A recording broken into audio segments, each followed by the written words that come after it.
देखिए बायोलॉजी का पार्ट 2 लेकर के आए हैं। सबसे पहले हम लोग जानते हैं कि जैव प्रक्रमण और पोषण के बारे में। तो हम लोग पिछले वीडियो में भी देखे थे कि जैव प्रक्रमण कहते हैं किसको है, लाइफ प्रोसेस जिसको कहते हैं, न्यूट्रिशन कहते हैं पोषण को हिंदी में। तो जैव प्रक्रमण क्या है?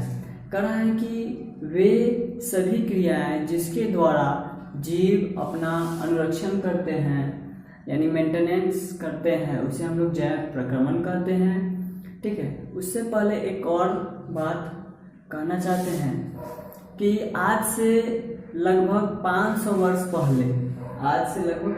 वर्ष पहले मनुष्य जाति का उद्भव हुआ था। पता लगाया गया था कहाँ? अफ्रीका में। ठीक है, आजकल मनुष्य जाति का जो एज लिमिट है, लिमिट तो नहीं कर सकते हैं लेकिन फिर भी माना गया है, कैटेगरी है कि 70 ईयर्स यानी 70 साल। ठीक है, तो जैसे कि हम लोग भोजन ग्रहण करते हैं तो कार्बोहाइड्रेट, प्रोटीन वह सब क्या किया जाता है, वो डाइजेस्टिव सिस्टम में भी हम लोग देखेंगे। यहाँ है कि जो पोषक तत्व है, भोजन के लिए जो प्रोटीन जो है आवश्यक है, उसी प्रकार से हम लोग देखते हैं कि जैव प्रक्रमण में जीवों की वृद्धि तथा टूटे फूटे को मरम्मत के लिए जो है ऊर्जा की आवश्यकता होती है, जो हम पोषण के द्वारा प्राप्त करते हैं। पोषण क्या है? तो कह सकते हैं कि वैसे विधि जिससे जीव भोजन से क्या करते हैं, पोषण यानी न्यूट्रिशन तत्वों को ग्रहण करके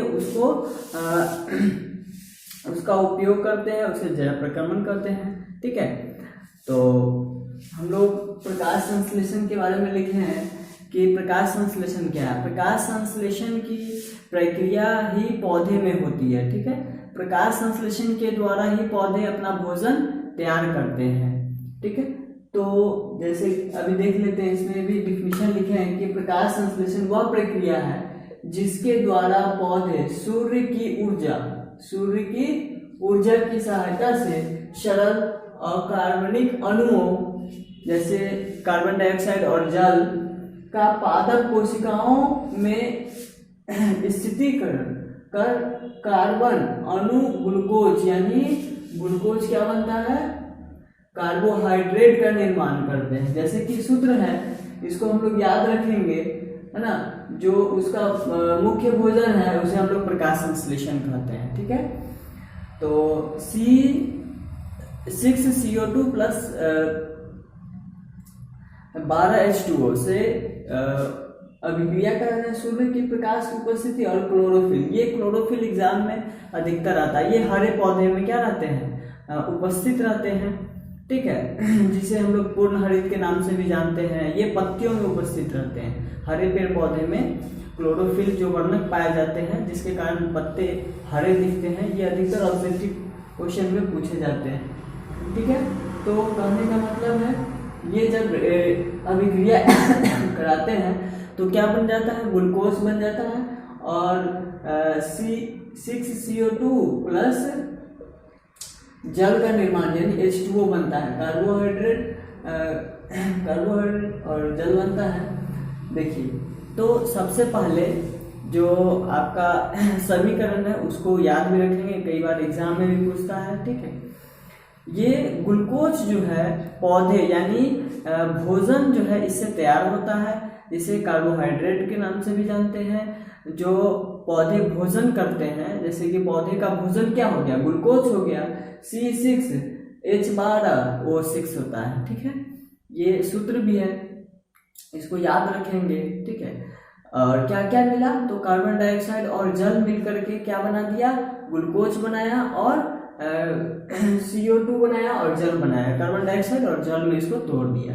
ठीक है, तो देखिए इसमें आवश्यक जो घटक है वो 4 प्रकार के हैं। इसमें देखिए प्रकाश संश्लेषण में जैसे में हो गया आपको 4 चीज नेसेसरी है, मतलब आवश्यक है। जैसे वायु हो गया, सूर्य का प्रकाश हो गया जिससे ऊर्जा मिलती है, एनर्जी मिलती है, वाटर हो गया, क्लोरोफिल हो गया, क्लोरोफिल यानी हरे पेड़ पौधे में होते हैं, जिसे पूर्ण हरित के नाम से भी जानते हैं। तो ये जो वायु है इसमें ऑक्सीजन हो गया, नाइट्रोजन हो गया, है ना, कार्बोहाइड्रेट, मतलब ये सब चीज उसमें उपस्थित होते हैं वायु में, वायुमंडल में जो भी रहते हैं उन सभी चीज़ों से बनाया जाता है। ठीक है, तो हम लोग देखेंगे कि प्रकाश संश्लेषी जो अंग होते हैं वो होते हैं पत्ती। ठीक है, अब अगर प्रकाश संश्लेषक जो अंग होते हैं वो हरित लवक क्लोरोप्लास्ट यानी क्लोरोफिल की उपस्थिति के कारण होता है। प्रकाश इकाई जो है पूर्ण हरित है। वायु में जैसे कि वायु क्या है, गैसों का मिश्रण है। वायुमंडल में उपस्थित जैसे कि सबसे ज्यादा क्या है, अधिक मात्रा में 78% है आपको नाइट्रोजन है, ऑक्सीजन 21% है और कार्बन डाइऑक्साइड 0.03% है, और खनिज लवण भी है। ठीक है, इस सब चीजों के बारे में हम लोग थोड़ा देखेंगे। उससे पहले हम लोग देख लेते हैं कि जो हमारा क्या है, प्रकाश संश्लेषण की प्रक्रिया शुरू से अंत तक कहाँ होती है, क्लोरोप्लास्ट यानी हरित लवक, जिसे हम लोग पूर्ण हरित के नाम से भी जानते हैं, उसे हम लोग क्लोरोफिल वर्णक कहते हैं। ठीक है, क्लोरोफिल वर्णक पाए जाते हैं प्रकाश संश्लेषी अंग में। प्रकाश संश्लेषण की प्रक्रिया इसमें शुरू से अंत तक होती है। पौधों की पत्तियों को प्रकाश संश्लेषी अंग एवं हरित लवक को ही प्रकाश संश्लेषी अंगक कहा जाता है। ठीक है, प्रकाश संश्लेषण के लिए 4 चीज आवश्यक है। देखिए, क्लोरोफिल, कार्बन डाइऑक्साइड, जल और सूर्य का प्रकाश, ये चीज नेसेसरी है। ठीक है, ये भी एक क्वेश्चन हो गया। अब देखिए, प्रकाश संश्लेषी प्रक्रिया केवल क्लोरोफिल में ही मौजूदगी में ही संभव हो पाता है, इसीलिए क्लोरोफिल अणुओं को प्रकाश संश्लेषी इकाई भी कहा जाता है। अब देखिए, यहाँ पे भी है कि वायुमंडल में CO2 की मात्रा कितना है, 0.03% है। ऑप्शन में रहता है, कई बार ऑब्जेक्टिव क्वेश्चन है। तो पौधे में जल का विसरण जाइलम उत्तक द्वारा होता है। ठीक है, किस चीज के द्वारा होता है, जाइलम उत्तक के द्वारा होता है। देखिए, हम लोग पिछले वीडियो में भी देखे थे कि एक कोशिकीय जीव के बारे में चर्चा किए थे। कह रहा है कि एक कोशिकीय जीव में खाद्य पदार्थों का उनमें स्थित कोशिकाओं का संपूर्ण स्तर होता है। आगे भी हम लोग देखेंगे, जैसे अमीबा, पैरामीशियम, ये सब क्या हो गए, एक कोशिका के ही बने होते हैं। इसकी आकृति एक जैसी नहीं होती है, अनिश्चित होती है। ठीक है, इस प्रकार से होती है, मतलब नीचे से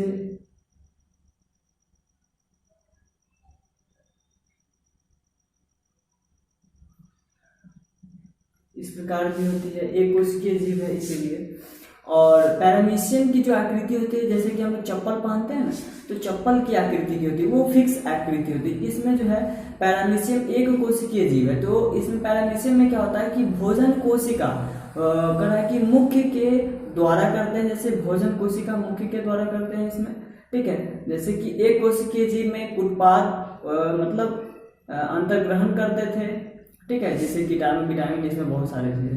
तो भोजन में क्या है कि हम लोग को बैक्टीरिया, कवक, शैवाल, ये सब चीज हम लोग ग्रहण करते हैं। तो सबसे पहले देखिए, कुछ पौधे जो है प्रकाश संश्लेषण की क्रिया जो है पूर्ण मतलब हो पाती है। जैसे कि 2 भागों में इसको बांटा गया है, जैसे मृतजीवी हो गया और परजीवी हो गया। मृतजीवी में क्या थे, पीछे वाले वीडियो में भी या पीछे क्लास में भी आप लोग देखे होंगे कि गोबर छत्ता या मशरूम, ये क्या है, प्रकाश संश्लेषण के कुछ पूर्ण जो है पत्ते, उनके जो भाग हैं ये हैं। ठीक है, और परजीवी क्या है, तो अमरबेल, जिसको हम लोग कहते हैं अमरबेल, वो हमारा परजीवी है। ठीक है, अब देखिए, हम लोग एक चीज और चर्चा करते हैं कि पत्तियों की जो है बाहरी त्वचा, ठीक है, पत्तियों की जो बाहरी जो त्वचा है, बाहरी त्वचा में रंध्र यानी स्टोमाटा स्थित रहते हैं, जिसके द्वारा CO2 मुक्त वायु का जो है विसरण पत्तियों के कोशिकाओं में होता है। ठीक है, कहाँ होता है, त्वचा को हम लोग इंग्लिश में क्या बोलते हैं, स्पिडमर्स। ठीक है। प्रकाश संश्लेषण के लिए जो है 4 चीज आवश्यक है जो हम लोग देखे हैं अभी। प्रकाश संश्लेषण की प्रक्रिया क्लोरोफिल में मौजूद में ही मतलब संभव हो पाती है, ये भी हम लोग देखे हैं। अब करा है कि जो हमारा पौधे अपनी जड़ें यानी पौधा जो है हमारा वो क्या करते हैं पौधे अपने जड़ों द्वारा भूमि से जल और धूल, खनिज, लवण जैसे कि नाइट्रोजन, फास्फोरस, लोहा, मैग्नीशियम इत्यादि का क्या करते हैं अवशोषण करते हैं, ठीक है। इसमें क्या होता है इन सभी चीजों का अवशोषण करते हैं। अब देखिए पौधे में जल का मिश्रण किसके द्वारा होता है, जाइलम उत्तक के द्वारा होता है। यहाँ पे भी हमने लिखा है, ये भी जरूरी चीज है, ये ऑब्जेक्टिव का क्वेश्चन हो गया आपका।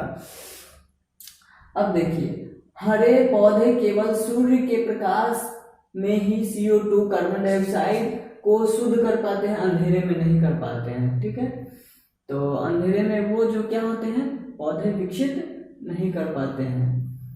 प्रयोग के द्वारा भी आप लोग को पिछले क्लास में बताया गया होगा, ठीक है। अगर सूर्य का प्रकाश किसी पौधे पे नहीं पड़ता है तो वो विकसित नहीं करता है, खत्म हो जाता है, नष्ट हो जाता है। उसी प्रकार से जंतु परपोषी होते हैं, अर्थात अपने भोजन के लिए पूर्ण रूप से दूसरे जीवों पर निर्भर रहते हैं, ठीक है। ये हो गया अभी आप लोग का। अभी थोड़ा देर पहले देखे थे जो हमारा प्रकाश संश्लेषण प्रक्रिया में पौधे का जो विसरण ऊर्जा रासायनिक ऊर्जा में क्या कर रहा था उसको परिवर्तन कर दे रहा था, जिससे हम लोगों को ये पता चल रहा था कि ये किस प्रकार का तत्व है, ठीक है। अभी हम लोग देखेंगे कि अमीबा भोजन का ग्रहण कुटपातों यानी ये भी ऑब्जेक्टिव का एक क्वेश्चन है कि अमीबा का भोजन जो है ग्रहण करते हैं वो कुटपातों की सहायता से करते हैं, ठीक है। ये हो गया। आहार नाल किसे कहते हैं, तो आहार नाल से पहले 1-2 मुख्य बातें हैं जो हम लोगों को जानकारी रखना जरूरी है। जैसे कि अमीबा एक कोशिकीय जीव है, उसमें पोषण के लिए कई जो है विशेष रचनाएं नहीं होती है, ठीक है। अब जैसे कि हम थोड़ी देर पहले भी बताए हैं कि जो हमारा पैरामीशियम है एक कोशिकीय जीव में भोजन का क्या करता है अंतर्ग्रहण करके वो शरीर के लिए एक निश्चित स्थान यानी कोशिका या मुख्य का क्या करते हैं स्टोमाटा में वहाँ उपस्थित रहते हैं मतलब रहते हैं, ठीक है। अब देखिए मनुष्य के आहार नाल की लंबाई, ये भी इम्पोर्टेंट क्वेश्चन है, ऑब्जेक्टिव का क्वेश्चन है, ठीक है। तो वो भी हम लोग देख लेंगे 8 से 10वीं। तो अब एक वयस्क मनुष्य में कुल जो है दांतों की संख्या 32 होती है, ये तो सभी लोग जानते हैं, ठीक है। तो इस प्रकार से आहार नल के बारे में देखिए। आहार नल क्या है, मनुष्य तथा उच्च श्रेणी के जंतुओं में भोजन के पाचन के लिए बने विशेष अंग आहार नल कहलाते हैं। अब देखिए हमारा पाचक रस, यही डाइजेस्टिव सिस्टम।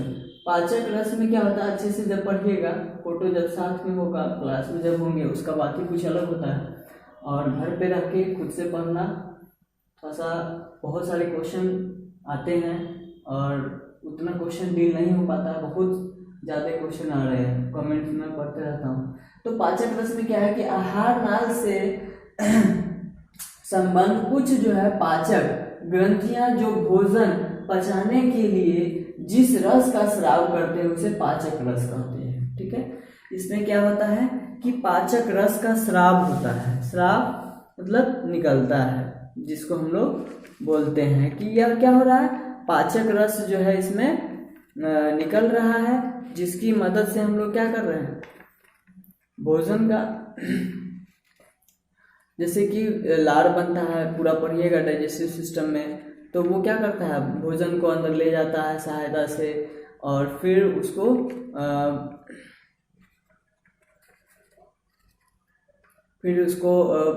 स्टोमाटा मतलब एक जगह ले जाता है, फिर उसको तोड़ता है, फिर अगले जगह पे ले जाता है, मतलब विभिन्न जगहों पर ले जाने के बाद वो क्या करते हैं कि एक जो है डाइजेस्ट करके बाहर निकाल देते हैं लास्ट में, उससे जो प्रोटीन बनता है वो हम लोग को प्राप्त होता है। तो जो पोषण जीवों के लिए जो है मुख्य रूप से उपयोगी मानी जाती है। ठीक है, अब कह रहा है कि जैसे कि देख सकते हैं आप लोग कि जीवन की उपापचय क्रियाओं के संचालन के लिए निरंतर ऊर्जा की जो है पूर्ण आवश्यकता पड़ती है। और जैसे कि शरीर की जो वृद्धि तथा हमारे टूट फूट जाते हैं पैर हाथ, तो उसकी मरम्मत के लिए ये जो है जरूरत होता है। जैसे कि पोषण, तो पोषण 2 प्रकार के होते हैं, स्वपोषण, परपोषण। उसके बारे में नेक्स्ट वीडियो में अच्छे से देखेंगे। ठीक है, तो ये आप लोग का बायोलॉजी का पार्ट 2 था। इसमें भी कुछ टॉपिक जो है अभी बचा हुआ, जैसे कि दांत के प्रकार। ठीक है, तो दांत के प्रकार क्या होते हैं? 4 प्रकार के होते हैं। कतरनक होता है, भेदक होते हैं, अग्र चवर्णक होता है, चवर्णक होता है। देखिए, कतरनक को हम लोग क्या बोलते हैं? इंसाइजर बोलते हैं। भेदक को बोलते हैं केनाइन, और अग्र चवर्णक को बोलते हैं प्रेमेलर, और चवर्णक को मोलर बोलते हैं। कह रहा है कि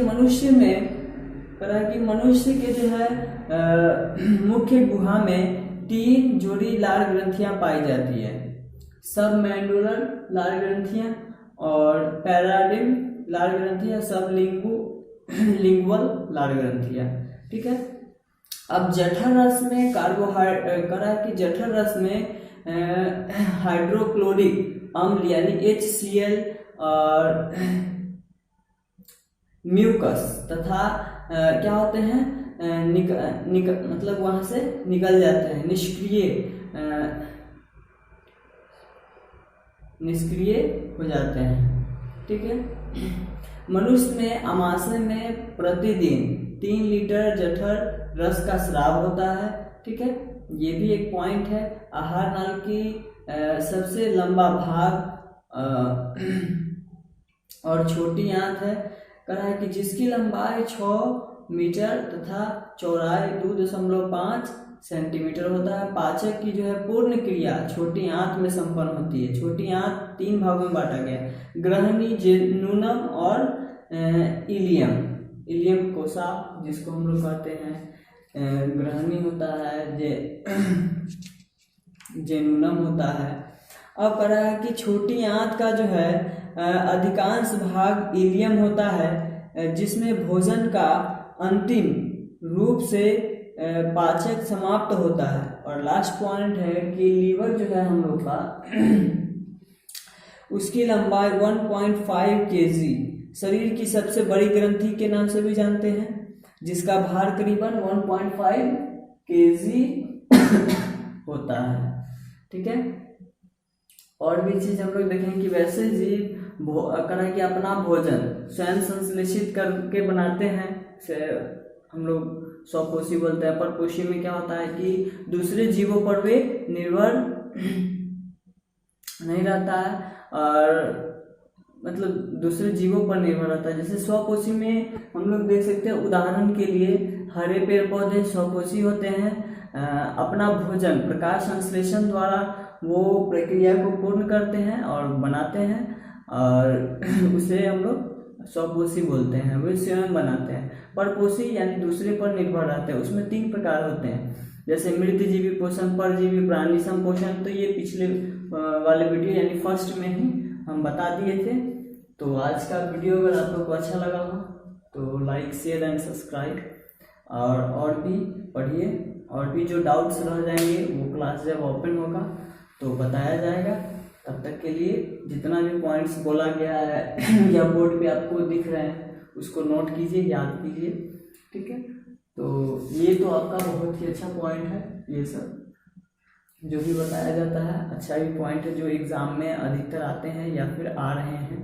देखिए, स्वपोषी में क्या होता है कि जिसको हम लोग क्या बोलते हैं, और ऑटोट्रॉफी, यानी ऑटो एक अलग शब्द है, यानी स्वपोषी मतलब स्वयं, ऑटो मतलब स्वयं होता है कोई काम करना, ट्रॉफी का अर्थ होता है पोषण। ठीक है, तो ऐसे जीव जो भोजन के लिए अन्य जीवों पर न निर्भर रह करके वे स्वयं अपना भोजन तैयार करते हैं। इसमें हरे पेड़ पौधे जैसे कि हरित लवक क्लोरोप्लास्ट जो है इसमें उपस्थित रहते हैं। क्लोरोप्लास्ट में हरे रंग जो वर्णक होता है पूर्ण हरित या क्लोरोप्लास्ट रहते हैं इसमें। CO2 H2O से मिलकर के या जो है प्रकाश बनाते हैं, मतलब प्रकाश की सहायता से इन सभी चीज़ों से ये क्या करते हैं, अपना भोजन तैयार करते हैं। ठीक है, पर पोषण में भी इसी प्रकार से है। तो ये जो है ग्रीक शब्द है। ठीक है, ये क्या है, हमारा ग्रीक शब्द है। हेटेरो और जो है ट्रॉफ जो है हेटेरो मतलब क्या होता है, ये इसका अर्थ होता है विषम यानी भिन्न पर मतलब। ठीक है, और ट्रॉफी का अर्थ होता है कि पोषण। ठीक है, करा है कि दूसरे पर करा है कि जीव अपना भोजन स्वयं संश्लेषित ना करके किसी न किसी रूप में अन्य स्रोतों से वह प्राप्त करते हैं, दूसरे पर निर्भर रहते हैं। और भी पीछे आप लोग देखे थे किसका, मृत जीवी का देखे थे। ठीक है, तो उसमें भी और भी बुक में भी है और अच्छे से पढ़ना भी है उसको कि कैसे मृत जीवी है। यानी ये भी क्या है, ग्रीक भाषा का ही शब्द है। और स्पेंस है ना का अर्थ होता है कि इसमें क्या होता है कि ये ग्रीक भाषा का मृत जीवी यानी जैसे कवक, बैक्टीरिया, प्रोटोजोआ, ये सब से क्या होते हैं, मृत जीवी अपना भोजन तैयार करते हैं, लेते हैं उससे। कहा कि इस प्रकार का पोषण जीव मृत जंतुओं यानी मृत जीव जंतुओं पेड़ पौधे से वे क्या करते हैं, पेड़ पौधे के शरीर से अपना भोजन और अपने शरीर की सतह से वह घुलित कार्बनिक पदार्थों के रूप में अवशोषित करते हैं। ठीक है, परजीवी में था ये सब अच्छा पॉइंट है। ठीक है, ये भी दो ग्रीक भाषा से ही बना है। ठीक है, परा का अर्थ होता है बगल। ठीक है, और साइटेस का अर्थ होता है पोषण।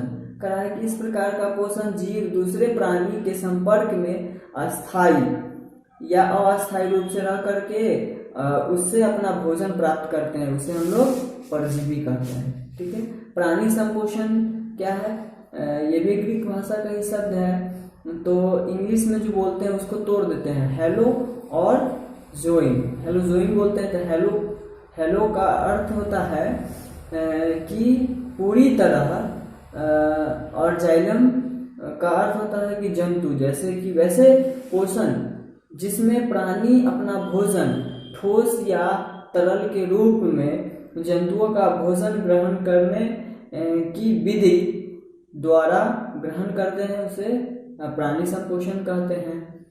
ठीक है, तो चलते चलते ये सब रिवीजन करा दिए हैं और डाउट्स भी क्लियर कर दिए हैं और कमेंट्स में भी लिख दिए हैं। और भी आप लोग को अगर कोई दिक्कत हो रहा है तो ज़रूर मैसेज कर सकते हो, व्हाट्सएप नंबर भी है उस पर भी। ठीक है।